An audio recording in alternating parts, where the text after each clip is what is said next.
So tonight's goal is basically using the products left over from extraction class. We did the extraction in this room, and then we did it in that corner, and then we were like chopping up the stuff, the caps from the frames, and we ended up with a bunch of stuff that looks like this.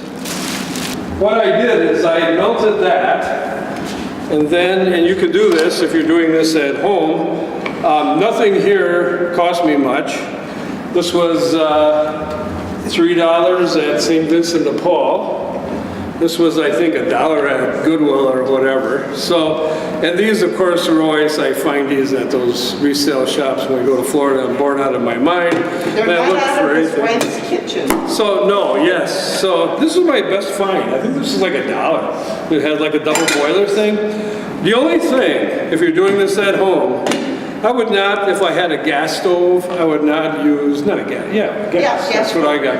With the flames, I don't think I'd want to do that just because you're dealing with something that makes candles.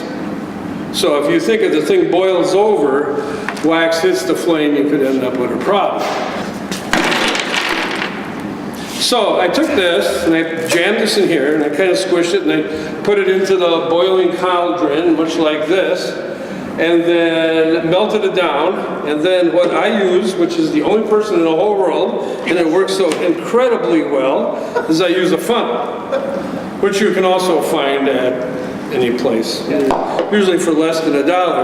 And then what I do is I cork off the bottom with a piece of tape, and then I usually put a little something in the bottom just so all the pressure is not on the tape. So now I take this wax, I melted it, and it's a slimy mess because there's all stuff and dead bees and things. I put this in something like a coffee mug for support. So just pretend this is a coffee mug. And I put this in like this, take my hot wax, and I go bloop, and I pour it in here to a point approximately to the fill line here. Then I just put this on a table and I let it sit. Hour and a half later or so, all the good stuff, this is like a miracle of whatever, all the good stuff floats to the top. Now, you remember when we were doing extracting, all the bad stuff floats to the top, and we usually take the honey after it sits for a month off the bottom because all the little particles are on the top. When you're doing this wax thing, it's just a reverse.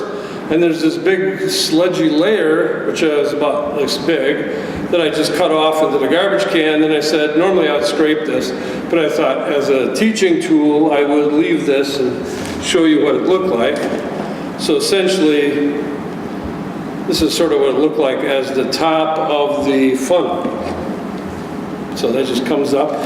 And then I used probably little more than half of equal amount of what you see here, maybe a little bit less, so you can see the amount of wax that actually comes off while you're capping. There's a lot of airspace in there, but there's also a lot of crud. And what I do is when I'm also boiling it, I'll add water to kind of help purify the wax and take some of the honey out if there's some honey mixed into it. If I cared, I would probably do this twice. In other words, I'd scrape this off, and then I'll take these scrapings and make them into my lighter, what do you call it, for lighting your smoker. You could kind of melt that into a piece of paper, and then you could put these in a plastic bag, and then when you have this... Paper towels. Yeah, and then just shove this in the bottom of your smoker, and bam, you got instant, wonderful flame that's organic, etc. Here's one of my multiple cleared waxes. Lovely. Isn't that nice? Lovely. Yes. And when you're old and in Florida, you have nothing else to do. You purify wax for making your little wax samples. And why this I wouldn't make the balm things because these are just a little too small and boring. Yeah, right. But for using, measuring when you're making wax and mixing your little compounds together, this is really nice, plus they'll melt out quicker. Whereas the bigger the piece, the slower the melting. Normally these break pretty easily. You'll be using pieces about this size when you're making your things. And then the beeswax melting temperature is in the neighborhood of 140 degrees Fahrenheit. So generally this will not melt in your hand. It would melt in a car on a dashboard, however, so you don't want to like leave it sit on a car seat or wherever. The other cool thing about wax is, it was that fly fishermen use this to cover their fishing The line. Yeah, to You see also what. use it when your time flies. Yeah, so it has other and also candle making. Drawers, windows,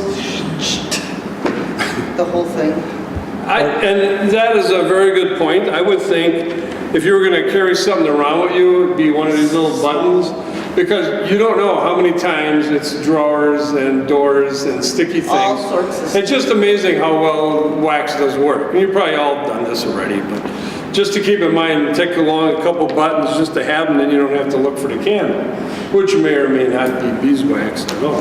They're going to be using little melting pots. We got a bunch of those.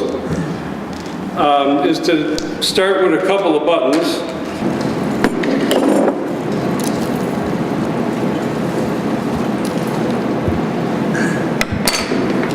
Okay, so basically here's my concoction. That's underneath your... I now take all of these, put it into one of our little melting devices, and I put it into the cauldron. And when it melts, we will then add,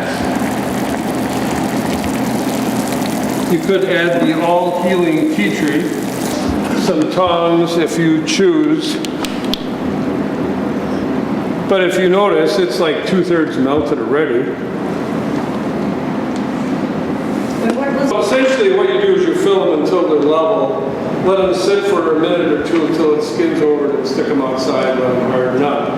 Then after that process, you can place them in one of these little gift bags for your favorite sister-in-law or brother-in-law or whatever.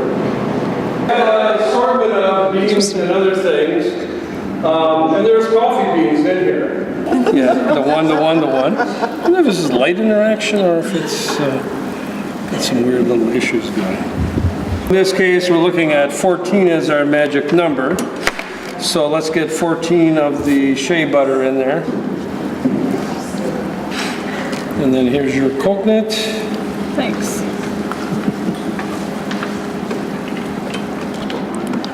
All right, then pop it in here. You got to remember which one's yours. Okay. And just let it flow along in the, Could you dump it in the trough. other one? Or you could put it in the other one, yeah. Either one? Okay. One seems a little hotter. Stay. And then you can go through and work on smells.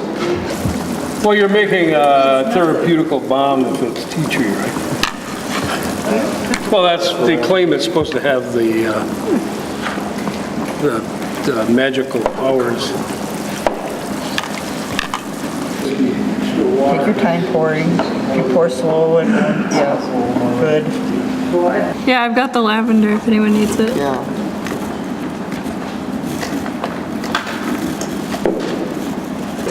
You just gotta let them cool off a little and throw them in the bags, you're all set.